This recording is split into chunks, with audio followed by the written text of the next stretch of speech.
KSI is biting Michael Venom Page's fighting style. That's what I've seen some people comment on yesterday's video. So today we're going to analyse if that's true or not. I've also seen a few people angry that I'm favouring Tommy in this fight, but let me tell you something. The internet is stupid. Just because you side with one fighter doesn't mean that you think the other fighter has got no chance. People just love to take stuff out of context. Listen to professional MMA fighters. A lot of them don't even pick who they think's going to win, or they'll first talk about the pros and cons or advantages and disadvantages of each fighter. A lot of the time, professional fighters sit on the fence because they know there's so many different outcomes that can happen. So please stop getting triggered. I don't want these videos to ruin your entire day. It's just a bit of fun and games. I know you want to see me fight, but listen, I've got long COVID. Can you see all them supplements there? Absolute nightmare. I haven't trained since January. Give me a chance, like. Camera's all wonky now. Anyway, KSI has got a very dynamic, fluid, floaty, and bouncy style. I even said in yesterday's video, this is how I fight. And I love fighters with this style because it's very hard to read. When you have your hands down, punches can come from very unique angles that a conventional boxer might not be too familiar with. And KSI's style, being this way, is the main reason why I think it might take a while for Tommy Fury to figure KSI out. And let me just say, so no one takes me out of context, it is certainly possible for Tommy Fury to not figure out KSI. There's only 6 rounds, which flies by when you're in there, and there's a chance that KSI steals the decision. That's not unreasonable to say. Now, an 8, 10, 12 round fight would favour Tommy Fury because it'd give him a little bit more time to figure out and download what KSI is doing. The cardio and stamina could also potentially favour Tommy Fury in that aspect as well, because KSI is a little bit more of a dynamic, explosive fighter, a bit more fast twitchy, more speed and explosiveness, which burns through energy more. Now, there's videos floating around of KSI's last legit knockout, not the elbow knockout. KSI is 1-0 in MMA, and people are comparing KSI's knockout to one of Michael Venom Page's knockouts. Michael Venom Page is an MMA fighter. He fights in Bellator. Well, not anymore. He's actually a free agent. I would love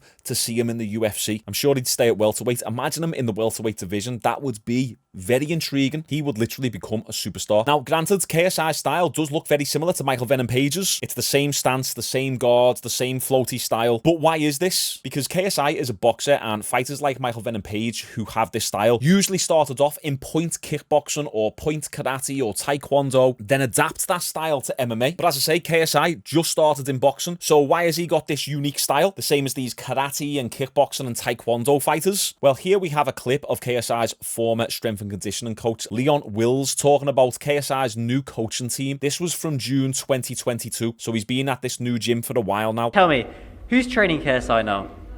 He's got coaches. He's training with Alexis, part of Shoot Fighters Gym. Okay. Yeah, so Is that an MMA gym though? yeah, but they've got boxing history as well. I think they was involved with Derek Chisora, and I think David Hay as well. Isn't Michael Venom Page trained there? He trains out. He's out of Shoot Fighters as well. Yeah, but yeah, KSI's looking sharp. See him spar the other day. Very good, very fit. Different style. Yeah, so yeah, it's Different style? How's the style changed? He's now more fluid. He's more fluid. Smooth. He's tighter, smooth. Yeah, so it's good. He's in good hands. Now, Michael Venom Page also trains at Haymaker HQ, but still spends a lot of his time at London Shoot Fighters. And as you heard, KSI is also training at this Shoot Fighters gym in London, and he's being trained by Alexis Dimitriadis, I think that's how you pronounce it, who coached great fighters such as Michael Venom Page, Derek Chisora, and David Hay. So that at least makes sense why KSI has adopted the Michael Venom Page style. He's an athletic lad. He can certainly pull it off. It's a very energy-intensive style, but if KSI has got the conditioning to keep it up for 6 rounds, then that's good. But the next question we might want to ask is, well, why has KSI decided to train at an MMA gym instead of a boxing gym? Well, as I said in yesterday's video, having an unorthodox style can be beneficial when facing a fundamentally sound opponent. If I was fighting a more experienced boxer, then there's no point in me trying to completely change my style to the point where I'm trying to become a conventional boxer. I'd be best taking me current strengths and sharpening me tools that I've already got, adding a few little additional weapons to the arsenal, and get a little bit more sound in me fundamentals. I'm not going to be able to change a lot in 8, 12 weeks. That's why, for those that don't know, who are new to my YouTube channel, I was going to fight this year. I wanted to do a fight, but because I only really started kickboxing again last year, I needed to make sure that I had a good 12 months of training in me. Then I got sick in January, and it's completely derailed my entire plans. But it doesn't matter. Patience is a virtue. We'll get there eventually. I just need to get back training again. It's absolutely frustrating as fuck. But speaking of 12 months training, KSI has been training at London Shoot Fighters for over a year now. So there's no point in changing gyms and coaches when what he's doing is clearly working for him. Even if he has fought against YouTubers who are vastly more inexperienced than Tommy Fury, it's still working for him. He can't now face Tommy Fury, who's a boxer, and go, oh, let's completely change my entire style. All those motor patterns are built into him. If he was to try and go into Muay Thai, let's say, and I use that as an example of a completely different martial art than boxing, where it's very square stance and very high guard, he would find himself reverting back to his current style now, no matter how much Muay Thai training he'd done within 8, 12, 16 weeks. You need to unlearn your current movement patterns and then relearn new movement patterns. You'd be surprised at how long that takes. So the question is, can KSI's dynamic MVP copied style work against an actual boxer who's got better defense than YouTubers he's fought? And personally, I said it in my last video, I think KSI will certainly find some success. I don't think he'll win. I think Tommy Fury's going to get the win, but I think KSI is going to be quite competitive with it. Some people in the comments yesterday said that Tommy Fury is going to dominate him. Maybe so. I kind of hope so because I want Tommy Fury to win, but I don't know. I think Tommy might struggle with that distance a little bit. And despite the fact that the gym KSI is training at is an MMA gym, it still trains fairly good boxers. So then that begs the question, well, why would boxers train at an MMA gym? Well, it's most likely because this gym in particular have a particular mindset and values when it comes to fighting aggression. So here's a clip of Alex Dimitriades explaining these values and mindset of their London shoot fighters. We've got medals, we've coached wrestlers, we've coached guys to make the top end in grappling in ADCC, we've coached girl boxing. Our gym is a combat gym. It's based around all aspects of combat at the highest level. So the coaches in here, all of them have combat experience. It's not a necessity, but it's always nice to have that. And all of them have coached fighters or athletes to a very, very high level, so Olympic level or national, world level. But I think why we're so successful is that we do have the guys training very, very hard, but smart. All of them, all of them go into fights. We have a great record. I mean, last year we had 70, if I'm not mistaken, 72 fights and 68 wins. Yeah, and these are at UFC, Bellator level. When it comes to combat, if you say I win some, I lose some, you're in the wrong business. It's absolutely personal here. Every fight is personal. It's not business. Every fight is personal. We want to win every single fight. So we set our goals really high. Our gym is very, very well established, and we're respected around the world for that reason. Like, they're the best fighters. Every time someone goes to fight, we're taking the guys being one of the best fighters in the world, and we have to train against that. We never ever downplay combat.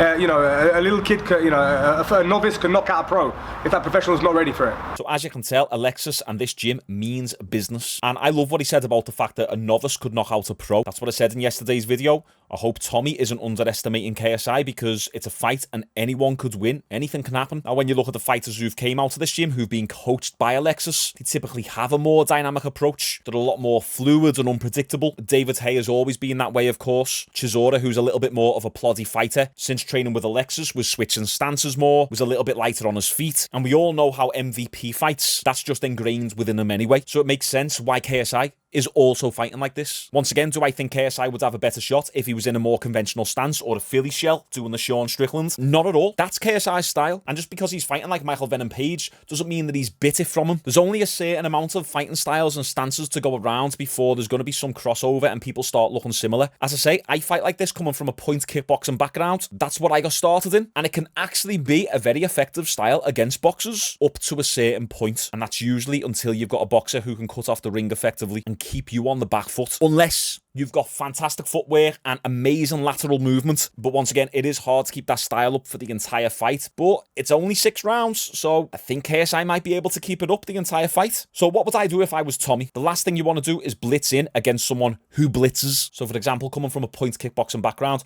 when someone blitzes in, it's perfect because I can counter that with my own blitz. So you don't blitz. The best thing to do to counteract that dynamic style is to walk into range whilst remaining defensively sound. Keep KSI on the back foot and try to cut off the ring whilst having a jab-heavy approach so KSI can't settle into his game, and also lots of body shots too from Tommy. So don't be surprised if we see that game plan from Tommy Fury in this fight. Now, I did mention yesterday about KSI winding up on his right hand a little bit when he jabs. He goes like that. He jabs and his right hand comes back. And that does give Tommy Fury the opportunity to check hook KSI as he comes in. But we have to consider the straight punches usually beat looping hooking punches most of the time anyway. So Tommy has to be careful when doing so. Another point about KSI's style is training with fighters like Michael Venom Page plays into his fluid style more. KSI has a natural proclivity to be more dynamic and explosive. So there's no point in him flying out to train with Mayweather Senior again or insert any other famous boxing coach, because he did go to train with Mayweather Senior for his second fight with Logan, and he pretty much looked the same. Once again, I said it in yesterday's video,